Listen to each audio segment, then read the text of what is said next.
everyone, welcome back to From the Dark Side. I'm your host, Sherry. It is now 2026 and the start of a brand new year. I hope you all had a wonderful holiday and you're settling well into the new year. Now let's get into some true crime. As a warning, this case is solved, but it's also unsolved. We still have a ton of questions at the end. Someone told me they like when I mention in the beginning if the case is solved or unsolved. With this case, you get both. I mean, technically it's solved, but it doesn't end wrapped with some neat little bow. How well do you really know someone? We trust the people closest to us with our lives, our secrets, and our sense of security. But what if the person beside you isn't who they claim to be? What if the name, the history, even the identity of the person you believe you know is a complete lie?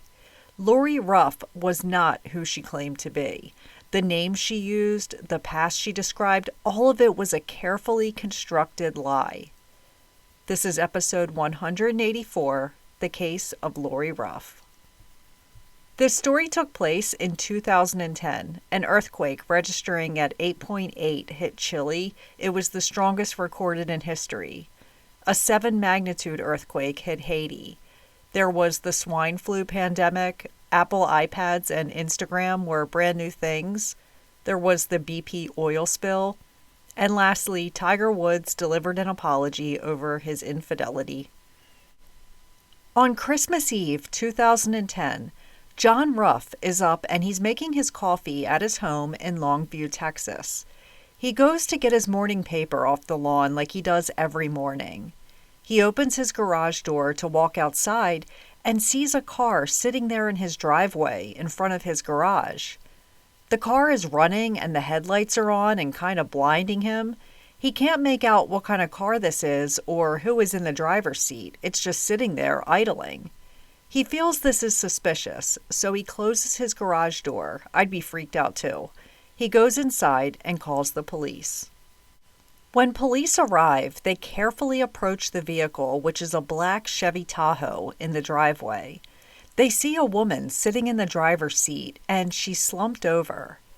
They spot blood spatter all over the inside of this car, and they make the determination that this woman is dead. They put their guns down and open the door. There is a gun in the car with her. They open her purse, which is sitting on the passenger seat. They find a driver's license, and the photo looks like the woman in the car. She is 42-year-old Lori Ruff. Lori died from a self-inflicted gunshot wound. We're going to go back 7 years to 2004.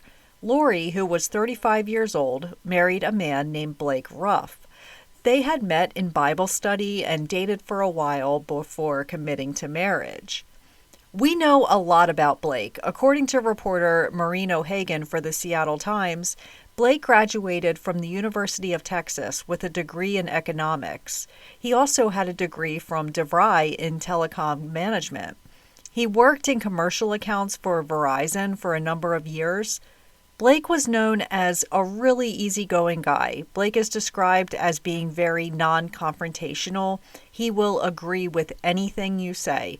But it was almost a fault because he could never really stand up for himself. Blake comes from a very wealthy Texas family. His family is in the banking business and they're considered well off. Their kids all went to boarding schools. They were members of country clubs. Blake's family was interested to meet Lori when they were dating. They all had lunch together and Blake's family began asking her questions. Where did you grow up? What do your parents do? Do you have any brothers or sisters? They want to get to know her. Lori was very prompt with her answers. She has no family, no brothers, no sisters. Her parents aren't alive.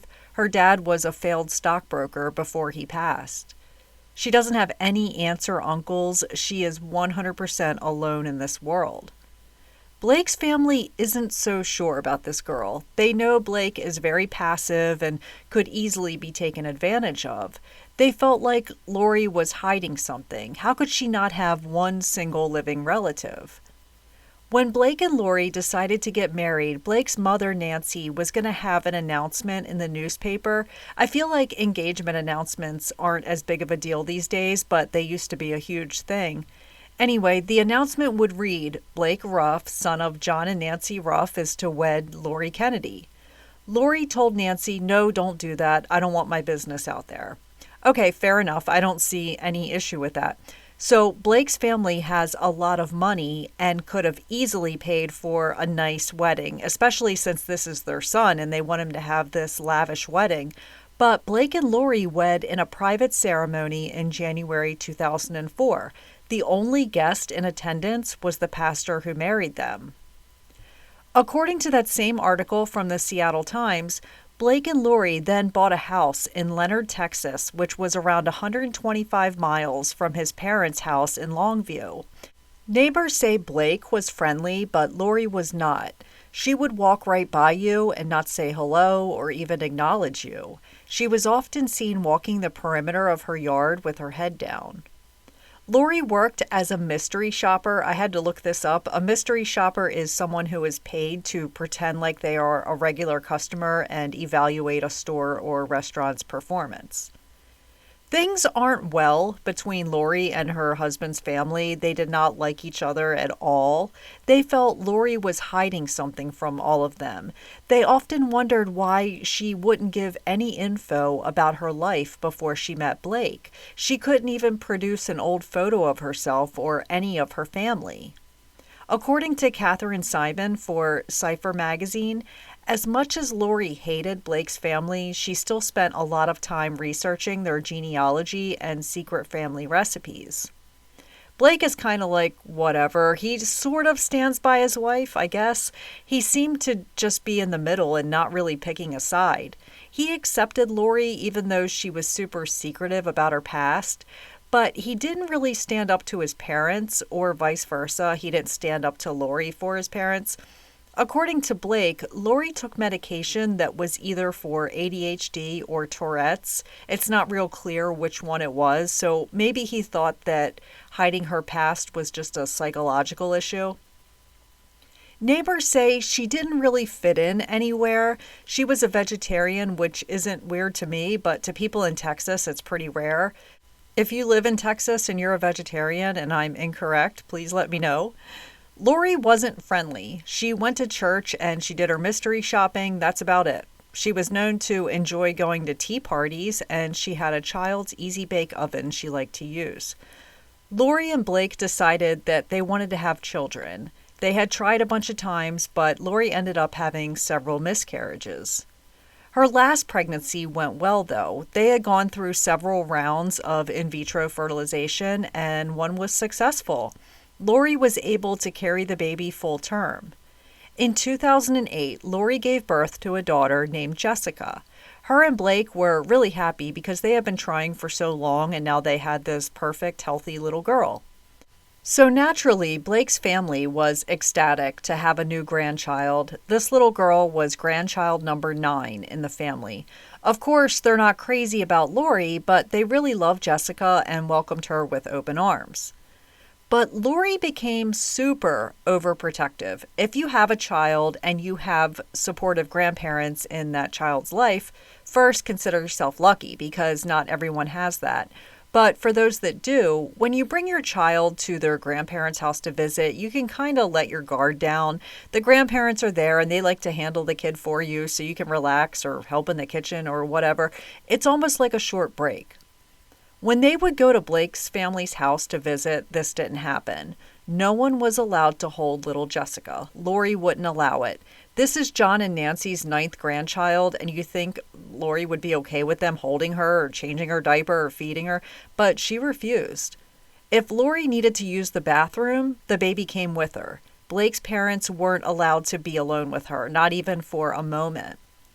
Eventually, it got to the point where Lori wouldn't allow any contact between Nancy and John and their daughter. According to Kat's True Crime Corner, eventually Lori stopped allowing Blake, her husband, to hold the baby unless she was within reach. Things got really heated, and John and Nancy allegedly told Blake that he would be cut out of their wills if he didn't divorce Lori. Blake was fed up anyway and ready to throw in the towel. They went to therapy a few times and that wasn't helpful. He's tired of being in the middle of all of this and he's done with Lori, so he filed for divorce. Blake moved back in with his parents in Longview, Texas, 125 miles away from Lori and little Jessica. This separation caused Lori to spiral. She has her daughter, who right now is around 18 months old, but she still wanted Blake to be there. As strange as everyone thought Lori was, she was going well beyond that. Notably, she appeared very thin and frail. According to the Seattle Times, a neighbor said that little Jessica appeared thin as well. He was quoted as saying that Lori was frantic to the point of incoherence. This neighbor is a pastor, and he offered to her that she could come to the church for counseling. She went and brought her notebooks, and she went on and on about what was wrong with her and what she could do to win Blake back. She also repeated the same info over and over again and was talking in circles. Those are the pastor's words. To him, it was almost an obsessive-compulsive type of thing. The pastor said that Blake came in for counseling sessions as well, except he brought his brother with him, and his brother did most of the talking for him. So for the next few months, things got tense. Lori began sending threatening emails to Blake's family. They noticed one of their house keys was missing, and that really freaked them out. They eventually got a cease and desist order against Lori. This all came to an end on Christmas Eve 2010, when Lori pulled into her in-laws' driveway and shot herself. In Lori's car, there were 2 envelopes found. One said, "To my wonderful husband." The other said, "To my daughter, to be opened on her 18th birthday."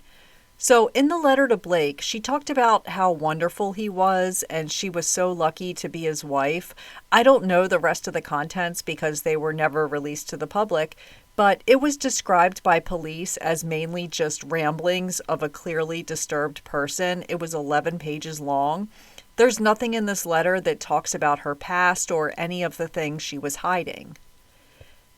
After her funeral, the family decides that they're going to go to Lori's house and dig around.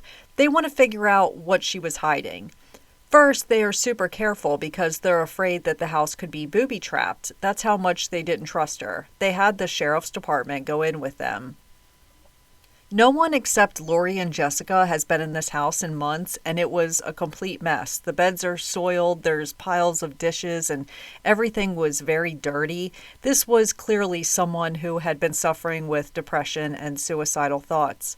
She had written on lots of papers, and when she ran out of room on the paper, she just wrote over top of what she had already written. So assisting the family is Blake's brother-in-law, an attorney by the name of Miles. Blake tells Miles that Lori has this locked box in the closet that she asked him to never look in. So naturally, Miles is like, all right, well, that's the first place we're going to look. Miles finds the box, and it's labeled crafts. He gets a screwdriver and was able to get into the box. Inside was a big clue into who Lori Ruff really was. First, they found something that no one can figure out. It was a piece of paper with writings on it, and they thought it was going to be some big clue, but it was actually just stuff that they couldn't piece together. It said stuff like 402 months. It had the name of a lawyer states away who had been disbarred years prior. When contacted, this lawyer says he has no idea why his name was written on a piece of paper in Lori's closet. The note had just a bunch of scribbles that didn't make any sense. But in this box was a court document from 1988, which was much more helpful. The document was a name change. She had changed her name from Becky Sue Turner to Lori Kennedy. Everyone feels like this is the jackpot. Lori was Becky Sue Turner. That's why she was so secretive. Lori's next-door neighbor is a private detective, so they go to him with this document and ask him if he can help them out.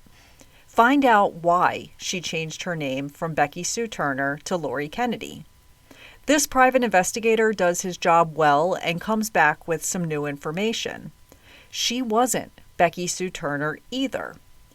Becky Sue Turner was a 2-year-old who died in a fire with her sisters in 1971. Really sad case. It was just a few days after Christmas, and these 3 children died when their house caught on fire. Their parents lost 3 children that night. What the heck is happening here? The investigator can't find anything about Jane Doe's life before 1988. I'm calling Lori Jane Doe now since Lori isn't her name. We don't know her name. It's not Lori and it's not Becky Sue Turner either. So we learned Jane Doe in 1988 had decided that she was going to use this deceased 2-year-old's identity. Side note, the real Becky Sue Turner's family said they've never heard of this woman in their lives. They have no idea why she took their little girl's identity. She must have remembered hearing about it on the news and decided she was a good candidate to use for identity theft. She might have walked through a graveyard and found a tombstone and thought, she was born the same year as me and she died at age 2. Maybe I'll choose her name.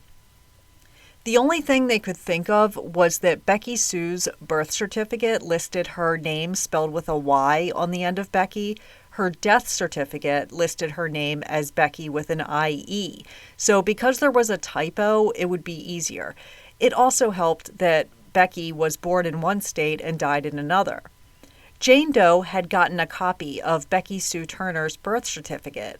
Back then, you could just ask. All she would have had to do was write a letter and say, "Hi, I'm Becky's aunt. I would like a copy of my niece's birth certificate," and it would get mailed to her. It was as simple as that. Nowadays, it's much more complicated. She was able to get a driver's license using Becky Sue Turner's birth certificate. Becky was born in 1969, so she would be around the same age as Jane Doe today. 1 month later, she went to court and legally changed her name to Lori Kennedy. This was the document found in the lockbox. Then she applied for a Social Security card with her name, Lori Kennedy, on it. Then a driver's license, then a passport. She's covering all her tracks. She wants to make sure everyone knows her name is Lori Kennedy. Her new identity was deeply embedded in all these official agencies now. She was able to get into college without having to provide her high school transcripts. She got a GED instead and used that as proof. And in 1997, she graduated from the University of Texas with a degree in business administration. A few years later, she met Blake and they got married. So to summarize, Jane Doe used Becky Sue Turner's birth certificate just to get an ID, and then she quickly had her name changed to Lori Kennedy. Why not just use her original name, whatever that was, and change it to Lori Kennedy? Why go through the trouble of using a deceased little girl's birth certificate? It's obvious that she's going to great lengths to conceal her identity. We want to know who Jane Doe was before 1988 when she became Lori Kennedy. Joe Velling, who is a Social Security investigator, is going to open Jane Doe's case. He spends his days investigating Social Security fraud, and this is clearly Social Security fraud. He wants to know who this woman was and why she changed her name to Lori Kennedy. How did we miss this? He had her fingerprints ran through the database and nothing came up. This tells us she's never been in any kind of real trouble. He learned that she had breast implants. Breast implants contain serial numbers, but she got the implants after she became Lori, so her implants were registered to Lori Kennedy. No help there. He has her DNA, though. This is like the holy grail of clues in most cases. Could her DNA show us who she was? There were no hits at the time. Even through Ancestry.com, there were no hits. Joe Velling says that this Jane Doe changed her identity well before we had all this technology, and even with the technology we had during his investigation in 2011, we can't solve it. The Seattle Times ran an article about Jane Doe in 2013, and it went huge. It didn't go viral like Mostly Harmless's article did. If you haven't heard the story of Mostly Harmless, please go back and listen to episode 105. Mostly Harmless was one of my favorite cases to cover. Anyway, this article about Lori Ruff drew a lot of attention and got a lot of people talking, and they crowdsourced an investigation. In late 2015, Social Security investigator Joe Velling gets a phone call from a woman named Colleen Fitzpatrick. I would be so excited if I had a call from Colleen Fitzpatrick. She is a true crime legend as a forensic scientist and genealogist. She is 70 years old and still solving cases today. She speaks 5 languages and goes around the world solving cases. She's won awards for her work. One of her big accomplishments is she successfully identified the remains from an airplane crash in Alaska in 1948. Another famous case was she was able to identify a child who died on the Titanic in 1912. Anyway, Joe gets a call and Colleen Fitzpatrick tells him she wanted to help. She's been doing her own research ever since she read about this case. She says, "I got a big clue for you if you want it." Joe is like, "I'm all ears." She says that based on her research and the DNA sample that she was able to obtain, real quick, let me tell you about this DNA sample she got. What she did was she had a DNA sample from Jane Doe's daughter and her husband Blake. She took that DNA and separated out Blake's DNA and was able to get Jane Doe's. That is just amazing to me. Now that she has Jane Doe's DNA, she was able to make the connection between Jane Doe and a man named Michael Cassidy. She said Michael Cassidy is her first cousin. She said the Cassidy family lives in Philadelphia. Why don't you reach out to them? Joe Velling flew out to Philadelphia and he meets with the Cassidy family. He basically knocks on their door like, "Hi, I'm a Social Security investigator and I think one of your relatives, whose name I don't know, is now dead and has been using a false identity. Can you help?" Luckily, they agreed to talk to him instead of shutting the door in his face. He showed them a photo of Jane Doe and one of the family members yells out, "My God, that's Kimberly." She was not Lori Ruff. She was not Becky Sue Turner. Her name is Kimberly McLean. They did check DNA to confirm that these folks were telling the truth, that she was their relative, and it was a match. Kimberly McLean was born to parents Deanne Cassidy and James McLean. Kimberly has been a registered missing person since 1986 when she was 18. There's missing posters of her from back in the day. She had been missing for almost 30 years. Her family had no clue where she had been or if she was alive or dead. On September 19, 2016, Kimberly McLean's name was removed from the Federal National Missing and Identified Persons Database, or NamUs, because her identity had been solved. I mentioned in the very beginning that this case was solved. I gave you that. We have identified who this person really was. But I also mentioned it was unsolved. And the reason for that is because we don't know why Kimberly went to these great lengths to conceal who she was. She was born on October 16, 1968. She grew up in the suburbs of Philadelphia with her parents and sister. Her dad was a carpenter and a firefighter. He wasn't a failed stockbroker, as Kimberly told people. Kimberly grew up riding on fire trucks and had a hand-built playhouse in her backyard. She went on lots of vacations with her family, and they all ate dinner together at a table every night. She had a childhood that many people wish that they had. We know that Kimberly, as a teenager, was really upset that her parents were divorcing. Her whole life changed. Her mom left her dad for another man, and she didn't like her stepdad or that she had to move to a new house and a new high school. Her dad passed away in 1987, but I can't find much on her mom. I know she's in her 80s today and still alive as far as I can tell. Kimberly ran away from home at age 18. She never came back. Instead, she took on new identities and started a family with a fraudulent identity. I feel like a larger mystery is still out there. People grow up in shitty divorce situations all the time. They don't go out and do the things that Kimberly did. She was incredibly smart and used this to be able to change identities twice. She didn't do this for any financial gain. She wasn't running from the law. She was just a teenage runaway. We don't know if mental illness played a role in all of this. Blake says Lori suffered from either Tourette's or ADHD. He doesn't know which one. People ask, why did she commit suicide? Is it possible because she was going through a divorce, all of this paperwork was going to come out and legal questions would be asked? Did she think she was close to being caught? It seems like all of these questions died with her in that car that day. Kimberly McLean is not the only person to ever steal an identity. One of the most famous false identity cases was a man named Frederic Bourdon. Frederic was born in France, and he claims to have falsely impersonated over 500 identities. The most recognized one was when he impersonated a missing American teenager named Nicholas Barclay. Nicholas Barclay was 13 when he disappeared 2 miles from his home in Texas in 1994. He had been playing basketball with some friends and never made it home, and his mom reported him missing. Super sad case because Nicholas, still in 2025, has never been found.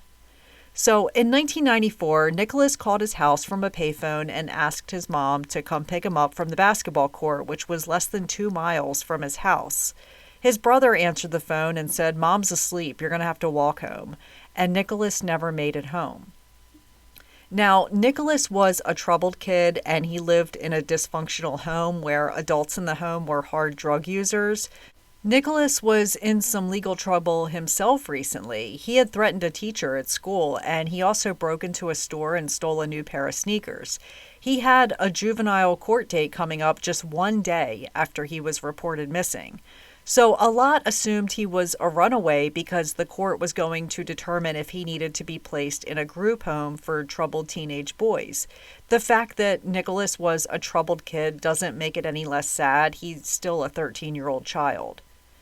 In 1997, 3 years after Nicholas disappeared, his mother, Beverly, received a call. Her son had been found.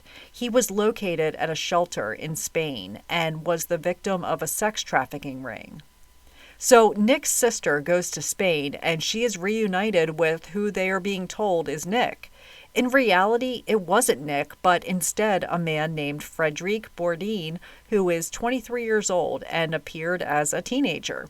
He had blonde hair and brown eyes and looked a lot younger than he really was.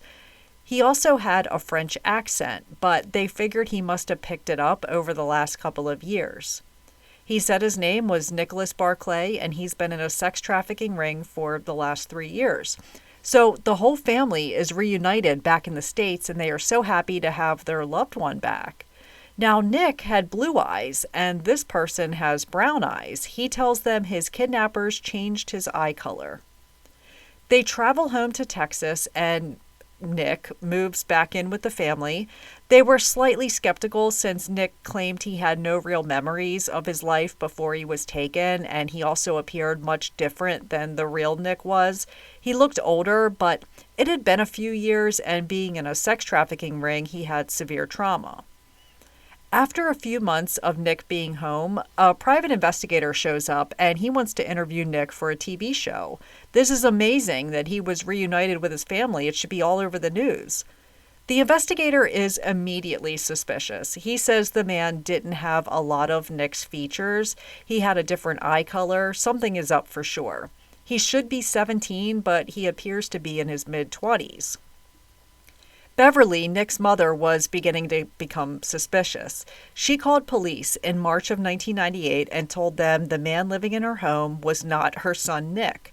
Can you imagine the pain this woman felt thinking her son had been located, but in reality it was just an imposter? The man turned out to be 23-year-old Frederic from France, and he was a con artist who was currently wanted by Interpol for falsely impersonating several people. He wanted to get out of Europe, so he assumed the identity of a missing child from the U.S. He found one and dyed his hair blonde and told police he was the missing boy. There's been movies and documentaries about Frederic because he went on to impersonate other missing teenagers in Europe. It was getting harder for him because he was continually aging and his hairline was starting to recede, so he always wore a ball cap. Nicholas Barclay is still missing over 30 years later. Kimberly's case, again, has closure. Her family knows that she ran away on her own accord. They don't know why she did it. Her mother was devastated to learn that she committed suicide years later. I did read that Kimberly's family does keep in touch with Blake's family. Little Jessica is around 17 years old today, and now she has another set of grandparents. So the letter that was found in Kimberly's car, remember there were 2 of them. One was addressed to Blake. The other one said, "To my daughter, open on your 18th birthday." I wonder if that letter will provide some clarity. Jessica is nearing 18. Maybe she'll open it if she hasn't already, and her mom will explain everything in it. I want to think that Kimberly didn't mean to take it as far as she did and she got in over her head, but she carefully planned and executed all of these things. She knew what she was doing. We just don't know why. Her life was not that bad. Plus, she was an adult now. She didn't have to run away. She could have cut off contact with her family without having to change her whole identity. Rest in peace to Kimberly McLean and also to the real Becky Sue Turner and her sisters. That's it for this week, and I'll see you all again soon. Take care, and much love to you all.